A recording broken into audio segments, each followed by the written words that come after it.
Денешната панел дискусија е посветена на проектите кои што се реализирани во нашата општина, во општина Свети Николе во изминатиот период, за кои што ќе позборуваме и ќе кажеме како одеше реализацијата, кои се позначени проекти кои што беа реализирани во нашата општина. Прво, кога зборуваме за реализација на проекти, треба да имаме во предвид неколку сегменти. Тоа е колку проекти треба да се изреализират, каква ќе биде финансиската конструкција, значи треба да се сервисираат обврските кои што доаѓаат, имате доспеени обврски од претходно, меѓутоа и обврски за од вашите проекти кои што ќе треба да ги реализирате. Тие се два значени компоненти за реализација на една програма. Гледајќи со колку проекти располагаме и каде го оставиме акцентот, во општина Свети Николе направивме една добра динамика со тоа што и добар тим во кој што се вклучија многу фактори за да може да се реализират голем дел од поборувањата и голем дел од програмата всушност која што беше наменета и ја гласа самите граѓани.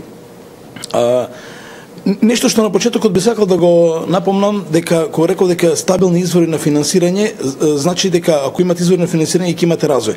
Меѓутоа еден од најважниот сегмент кој што доаѓа во како средства општините е градежното неизградено земјиште со кое што стопанисуваат општините. Ние можам да кажам како општина дека јас сме лидери во оваа работа досега затоа што донесовме 14 детални урбанистички плана и изготвивме нов генерален урбанистички план кој што е на усвојување во Министерството за транспорт и врски. Често пати зборувавме за тоа дека една од поважните планови кои што ги донесовме се двата плана за индустријските зони, што возможивме и приватизација на земјиштето на фирмите што се таму.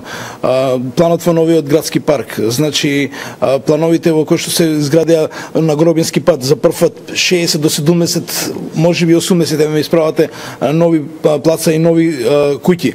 Стамбена зграда исто така се изгради во овој временски период. Сето тоа значи развој, меѓутоа сето тоа значи и прилив на општината за да можеме да ги реализираме другите проекти. Сега кога зацртавме што всушност ние ќе работиме и од каде ќе почнуваме, секогаш се зборува за реконструкција на улици.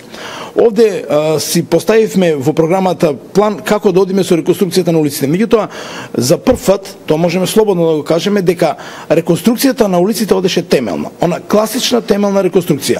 Не само менување на асфалтниот слој или на коцката, туку кога решивме да правиме реконструкција на улиците, тогаш менувавме каде што е потребно канализационата мрежа, каде што е потребно водоводната мрежа ја менувавме, каде што беше потребно се ставаше атмосферска канализација, каде што беше потребно се ставаше дренажа.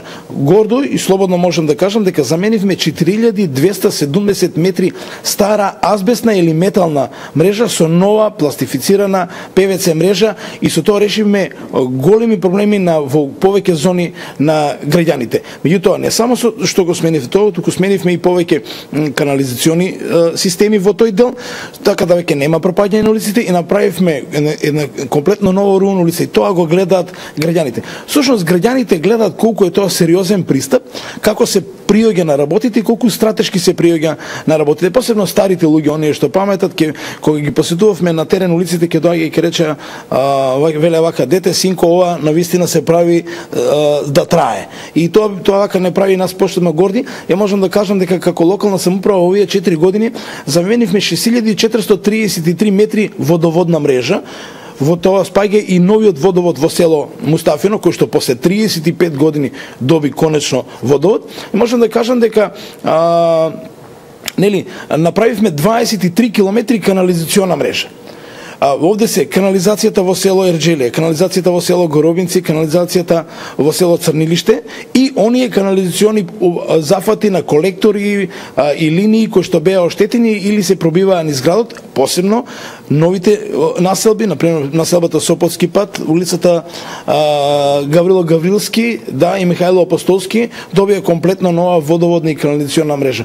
Ова е силен сигнал за граѓаните и откако видува граѓаните дека кога ова што го зборуваме и она што го пишуваме се реализира, сега тоа имавме една навалица на еден куп нови барања кои што не беа во програмата, меѓутоа сите гледаат дека она што го зборува градоначалникот и локалната самоуправа се реализира и нормално е дека да бараат зони за останати нерешени или времено премостени проблеми кои што ги имаме во градот, за да и на нив им се решат тие проблеми.